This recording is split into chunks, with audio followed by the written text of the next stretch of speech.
ABC open, my best cooker hat, from Project 500 words, what I was wearing. I squinted through my left eye, my right eyelid still squeezed shut, and made out the forms of two small children as they leapt on top of me. Santa came, they squealed in unison. Can we open our presents now? I turned my head to the side and glanced at the digital display. 5.08. Come and give me a cuddle for a bit first. It's still night time. My husband stirred beside me as both children wriggled under the covers with us. A wave of sticky air wafted over me from the open bedroom door. Shut the door, the air con's on, I mumbled. My eldest bounded out of bed, closed the door, and then he jumped back in. We snuggled together for about 2 minutes, until my kids couldn't contain themselves any longer.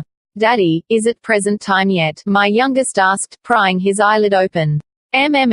He grunted. Have you unpacked your stockings yet? I asked. Yep, see, my son said, thrusting one of the trinkets towards me. I relented and opened both my eyes to see what it was.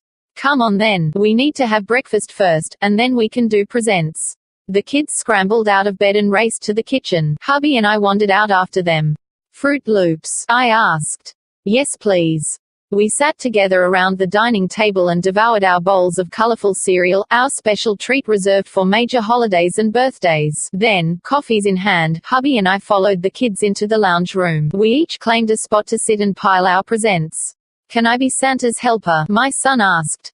Sure, hubby replied. My baby boy seemed so big now. Where had all that time gone? He took his responsibility seriously, choosing presents and delivering them to the correct family member.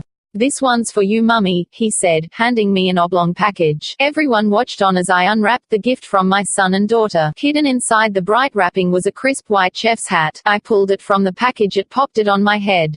Mummy, I picked that because you're a chef and I love your dinners, my son exclaimed, a huge smile plastered on his face. Yeah, Mummy, you're the best cooker ever, my daughter chimed in. My heart swelled with love, and the joy of feeling appreciated. I wore that hat proudly for the rest of the morning, puffing it back up when it began to collapse. A week later, after slaving over the stove for what seemed like hours, my youngest declared, I hate this dinner. This is the worst dinner ever. I breathed deeply, carried my empty plate to the sink and picked up my chef's hat from its perch on top of the slow cooker. I placed it carefully on my head. I felt myself puff back up instead of collapsing.